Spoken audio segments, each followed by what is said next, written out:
kama unatumia WhatsApp, basi kuna mambo kadhaa ambayo unatakiwa uyafahamu, kwa sababu mimi imenichukua zaidi ya miaka 2 kufahamu haya mambo, na endapo utapotezea inaweza kupelekea akaunti yako aidha kudukuliwa au mtu kufuatilia taarifa zako za kibinafsi pasipo ruhusa yako.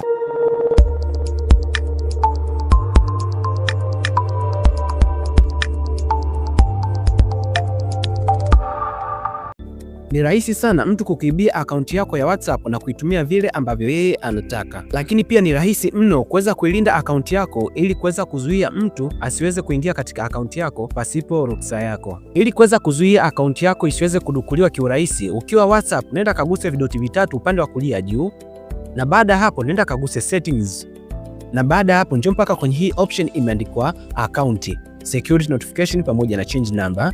Utagusa hapo, then utakuja mpaka kwenye hii option imeandikwa passkeys. Utagusa hapo na then utakuja utahitajika kuweka au kutengeneza passkeys. Passkeys ni zile njia ambazo unataka uzitumie kuzifungulia hii application ya WhatsApp. Yaani pale ambapo utataka kutumia WhatsApp, aidha uweke fingerprint au utumie Face ID ama uingize pin yako. Utagusa create passkey, na baada ya hapo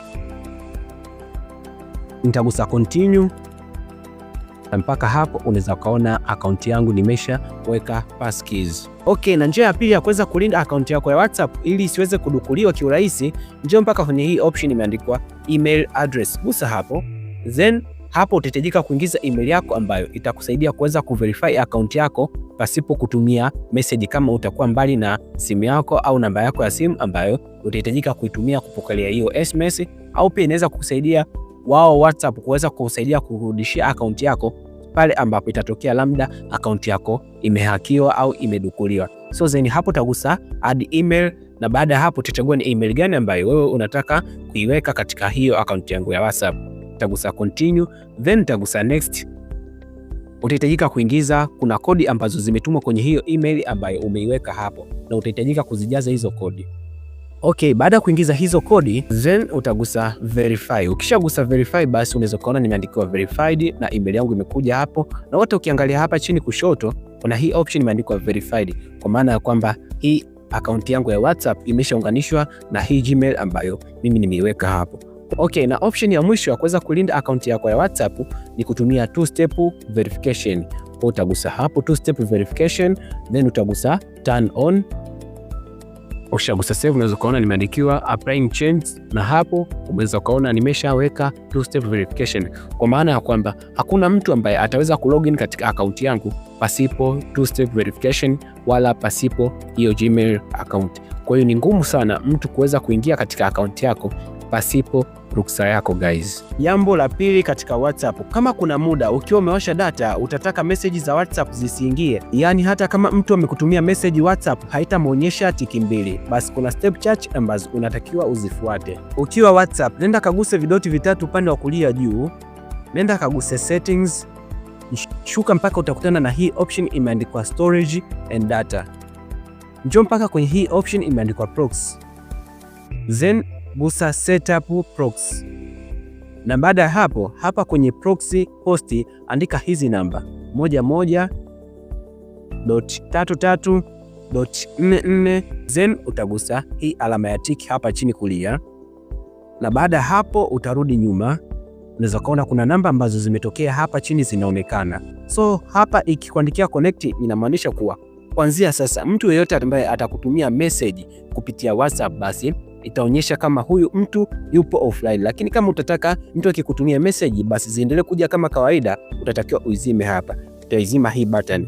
Kizima hivi, mtu akikutumia message zitaendelea kuja kama ilivyokuwa kawaida. Basi utaweka hivyo, na mtu akituma message ataona kama upo offline, lakini wakati huo utaweza kutumia data yako ya simu kama kawaida. Jambo la tatu katika WhatsApp, ulishawahi kuona wale watu ambao message za WhatsApp huwa zinajifuta zenyewe automatically, aidha ndani ya masaa 24, wengine ndani ya wiki moja, wengine hata ndani ya siku 90. Na wao pia huwa wanafuata hizi step hapa. Wakiwa WhatsApp wanagusa doti tatu upande wa kulia juu, then wanakuja wanagusa settings, na wanakuja mpaka kwenye hii option imeandikwa privacy.